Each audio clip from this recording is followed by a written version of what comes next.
ሰላም ጤና ይስጥልን። በመላው የዓለም ክፍል የምትገኙ የተወደዳችሁና የተከበራችሁ የእውነት ሚዲያ ቦች እንደምንቆያችሁ፣ እነሆ ከተለያዩ ታማኝ መረጃ ምንጮች የደረሱንን የምሽቱ መረጃዎች ይዘን ቀርበናል። ብዙዎቻችሁ ለኢት ሚዲያ አዲስ እንደሆናችሁ እናውቃለን። ስለዚህ ቻናሉን ሰብስክራይብ ያላደረጋችሁ ሰብስክራይብ አድርጉ፣ ቪዲዮውንም ላይክና ሼር ማድረጋችሁን ቀጥሉ። በየቀኑ አዳዲስና ሐቀኛ መረጃዎችን ወደ እናንተ ማድረሳችንን እንቀጥላለን። በቀጥታ ወደ መረጃው አለፈን። እስከ መጨረሻው ተከታተሉን። ፕሬዝደንቱን ለማፈን ከባድ ግብግብ እንደተደረገ ታወቀም። የትግራይ ጊዜያዊ አስተዳደር ፕሬዝደንት አቶ ጌታቸው ረዳ ከመቀሌ ወደ አዲስ አበባ ጉዞ ማድረግን በተመለከተ መረጃዎች ቀስ በቀስ እየወጡ ነው። አቶ ጌታቸው ወደ አዲስ አበባ ጉዞ ከማድረጋቸው በፊት የነ ዶክተር ደብረጽዮን ቡድን እሳቸውን በቁጥጥር ስር ለማዋል አስቦና አቅዶ እንደነበር መረጃዎች መውጣት ጀምረዋል። በአቶ ጌታቸው ዙሪያ የነበረው ወታደራዊ ግብግብ አስገራሚም ነበር። ይህ የሆነው በመቀሌ አሉላ አባነጋ አየር ማረፊያ ነው። ለሕይወታቸው የሚያሰጋ አደገኛ ክስተት የነበረ መሆኑንም ራሳቸው አቶ ጌታቸው ረዳ ተናግረዋል። አቶ ጌታቸው ከሪዮት ሚዲያ ጋር ባደረጉት ቆይታም ወደ አዲስ አበባ ጉዞ ያደረጉት ከጠቅላይ ሚኒስትር አብይ አህመድ ተደውሎላቸው ስለነበር መሆኑን አመልክተው ታጅበው ወደ መቀሌ አሉላ አባነጋ ኤርፖርት ባቀኑበት ወቅት መንገድ ላይ ያልተጠበቀ ኬላ ያጋጠማቸው መሆኑንም ተናግረዋል። የክልሉ ፕሬዝደንት እንደመሆናቸው እሳቸው ያላወቁት አዲስ ኬላ መሆኑን ያሳወቁት አቶ ጌታቸው በጊዜውም እሳቸው ይህንን ኬላ አልፈው በፌዴራል ፖሊስ ብቻ ወደሚጠበቀው ኤርፖርት ውስጥ እንዳይገቡ ሲደረግ የነበረ እንቅስቃሴ የነበረ መሆኑን ዘግይተውም ቢሆን የተረዱት መሆኑን ተናግረዋል። በተጨማሪም አቶ ጌታቸው ረዳ ከምክትላቸው ጀነራል ታደሰ ወረደ ጋር መገናኘት ካቆሙ ረጅም ጊዜ እንደሆናቸው ገልጸዋል። ከሪዮት ሚዲያ ጋር ባደረጉት ቃለ ምልልስ ከምክትሌም ጋር መገናኘት ካቆምን ረጅም ጊዜ ሆኖናል። እሳቸው ብዙ ጊዜ ስታይላቸውም ነው። የሆነ ችግር ሲፈጠር ብዙ ጊዜ ስልክ ማጥፋት ወይም መራቅ ነው ብለዋል። ጀነራል ታደሰ ወረደ የትግራይ ጊዜያዊ አስተዳደር ምክትል ፕሬዝደንትና የጸጥታ ቢሮ ኃላፊ መሆናቸው ይታወቃል። በሌላ መረጃ የኢትዮጵያ መንግስት በኤርትራ ድንበር አካባቢ የሰራዊት እንቅስቃሴ እያደረገ ቢሆንም ከፕሮፓጋንዳ ባለፈ የሚጀመር ጦርነት አይኖርም ሲሉ አንድ ከፍተኛ የኢትዮጵያ መከላከያ አዛዥ ተናግረዋል። ስማቸው እንዳይገለጽ የጠየቁ እኚሁ የመከላከያ አዛዥ ጠቅላይ ሚኒስትሩን ጨምሮ ከፍተኛ ባለስልጣናት ስለ ወደብ የሚያደርጓቸው ንግግሮች መገናኛ ብዙሃንን ቢያጣብቡም በዲፕሎማሲያዊ መንገድ ከማማተር ውጪ በኃይል ወደብ እናመጣለን የሚለው ወሬ መሬት ያልጨበጠና ፈጽሞ ሊሆን የማይችል ነው ብለዋል። በተለይ ሕግ ለማስከበር በሚል በአማራ ክልል የተጀመረው ወታደራዊ ዘመቻ ሰራዊቱን ብዙ ዋጋ ባስከፈለበትና በክልሉ ያለው ጉዳይ በምን መልኩ ሊቋጭ ይችላል በሚል ሐሳብ ሌት ተቀን ግምገማ እያደረግን ባለንበት በአሁኑ ወቅት ሌላ ጦርነት የምንከፍትበት ሞራሉም ሆነ ምክንያቱ የለንም ብለዋል። የባህር በር ጉዳይ ወሬው መድመቁ የህዝብን ቀልብ በፕሮፓጋንዳ ለመያዝ ከመሞከር ባለፈም ምንም ትርጉም ያለው ነገር የለውም ያሉት ወታደራዊ አዛዡም እኛንም ጠቅላይ ሚኒስትሩንም በአሁኑ ሰዓት እያስጨነቀን ያለው ጉዳይ የባህር በር ሳይሆን ከአማራ ክልሉ ጦርነት እንዴት እንውጣ የሚለው ጉዳይ ነው ብለዋል።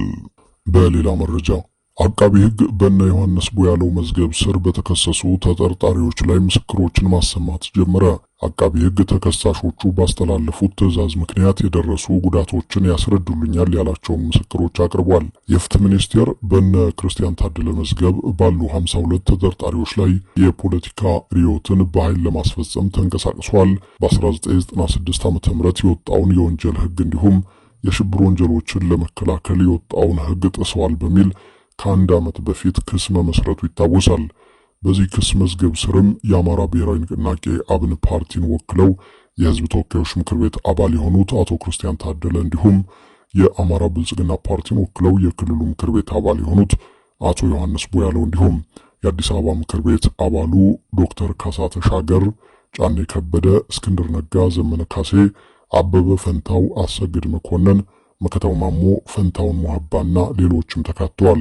ከ52ቱ ተከሳሾች መካከል 16ቱ ተከሳሾች አዲስ አበባ ልደታ በሚገኘው የፌዴራል ከፍተኛ ፍርድ ቤት ህገ መንግስትና ሽብር ወንጀሎች ችሎት የቀረቡ ሲሆን የአቃቢ ህግ ምስክሮች በተከሳሾች ላይ የምስክርነት ቃላቸውን እንደሰጡ የተከሳሾች ጠበቃ ሰለሞን ገዛኸኝ ለአላይን ሚዲያ ተናግረዋል።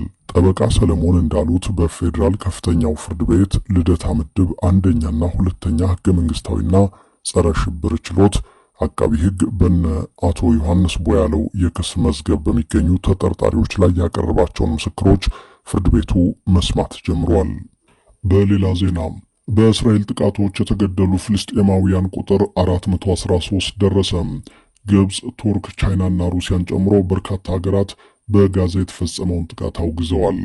እስራኤል በጋዛ በፈጸመችው በዚህ የአየር ድብደባ የተገደሉ ፍልስጤማውያን ቁጥር ከ400 መሻገሩን የታወቀው የፍልስጤም ጤና ሚኒስቴር በዋትስአፕ ገጹ ባጋራው መረጃ የሟቾች ቁጥር 413 መድረሱን ጠቁሟል።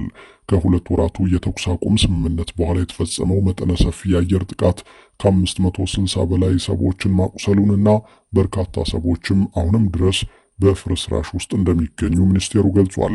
ሐማስ በወጣው መግለጫ ኔታንያሁና ጽንፈኛ መንግስቱ የተኩስ አቁም ስምምነቱን ለመጣስ መወሰኑ በጋዛ የሚገኙ ታጋቾችን ዕጣ ፈንታ ጥያቄ ውስጥ ከቷል ብሏል። የቡድኑ የፖለቲካ ቢሮ አባል ኢዛት አል-ሪሽቅም የእስራኤል የቦምብ ድብደባ በታጋቾች ላይ የሞት ፍርድ እንደማሳለፍ ይቆጠራል ማለታቸውን ሬውተርስ ዘግቧል። የጠቅላይ ሚኒስትር ቤንያሚን ኔታንያሁ ጽሕፈት ቤት ግን ሐማስ የተኩስ አቁም ስምምነቱን ለማራዘምና ታጋቾችን ለመልቀቅ ፈቃደኛ ባለመሆኑ የእስራኤል ጦር የተጠናከረ ወታደራዊ እርምጃ እንዲወስድ መታዘዙን ያመላከተው። ሀገራት እስራኤል በጋዛ ስለፈጸመችው የአየር ጥቃት የተለያዩ መረጃዎችና መግለጫዎችን እያወጡ ነው። አሜሪካም ከነዚህ ሀገራት መካከል አንዷ ናት። የዋይት ሃውስ ቃል አቀባይ ካሮሊን ሌቪት እስራኤል በጥቃቱ ዙሪያ ከትራምፕ አስተዳደር ጋር መምከሯን ተናግረዋል። ሐማስ፣ ሐውቲ፣ ኢራንና ማንኛውም እስራኤልና አሜሪካን ለማሸበር የሚሞክር ኃይል ከፍተኛ ዋጋ እንደሚከፍል ፕሬዝደንት ትራምፕ ደጋግመው ግልጽ አድርገዋል። የገሃነም በሮች በሰፊው ይከፈትላቸዋል ሲሉም በጋዛ ለተፈጸመው ጥቃት ዋሽንግተን ድጋፍ መስጠቷን አመላክተዋል። ቻይና በበኩሏ በውጭ ጉዳይ ሚኒስትሯ በኩል ባወጣችው መግለጫ በጋዛ የተፈጸመው የቦምብ ጥቃት እጅግ አሳስቦኛል ብላለች። ተፋላሚ ኃይሎች ጋዛን ዳግም ወደ ጦርነት ሊከት የሚችልና ሰፊ የሰብአዊ ቀውስ ከሚፈጥር ድርጊት እንዲቆጠቡም ነው ያሳሰበችው። ሩሲያ ባወጣችው መግለጫ እስራኤል ከ200 በላይ የአየር ጥቃቶችን በአንድ ቀን መፈጸሟ ጋዛን ዳግም ውጥረት ውስጥ የሚከት ነው ብላለች። ንጹሃን በብዛት መሞታቸውን የሚያመላክቱ ዘገባዎች እየወጡ ነው። ጉዳዩን በቅርበት እየተከታተልን ነው። ውጥረቱ ጋብ ብሎ እስራኤልና ሐማስ ወደ ሰላማዊ ንግግር እንዲመለሱ እንፈልጋለን ብላለች። ሩሲያ ባወጣችው መግለጫ ግብጽ በበኩሏ ከኳታርና አሜሪካ ጋር በመሆን እስራኤልና ሐማስን ስታደራድር መቆየቷን ገልጻ የእስራኤል የአየር ጥቃት የተኩስ አቁም ስምምነቱን የጣሰ ነው በሚል ተቃውማለች። የሀገሪቱ የውጭ ጉዳይ ሚኒስቴር ባወጣው መግለጫ ጥቃቱ በመካከለኛው ምስራቅ ዳግም ውጥረት የሚቀሰቅስ ነው ብሏል። ቱርክም መግለጫ ያወጣች ሌላኛው ሀገር ናት። እስራኤል በጋዛ ለ15 ወራት ያካሄደችውን ጦርነት በተደጋጋሚ ስትቃወም የቆየችው ቱርክ አዲሱ ጥቃት በፍልስጤማውያን ላይ የተያዘው የዘር ፍጅት ፖሊሲ አካል ነው ብላለች።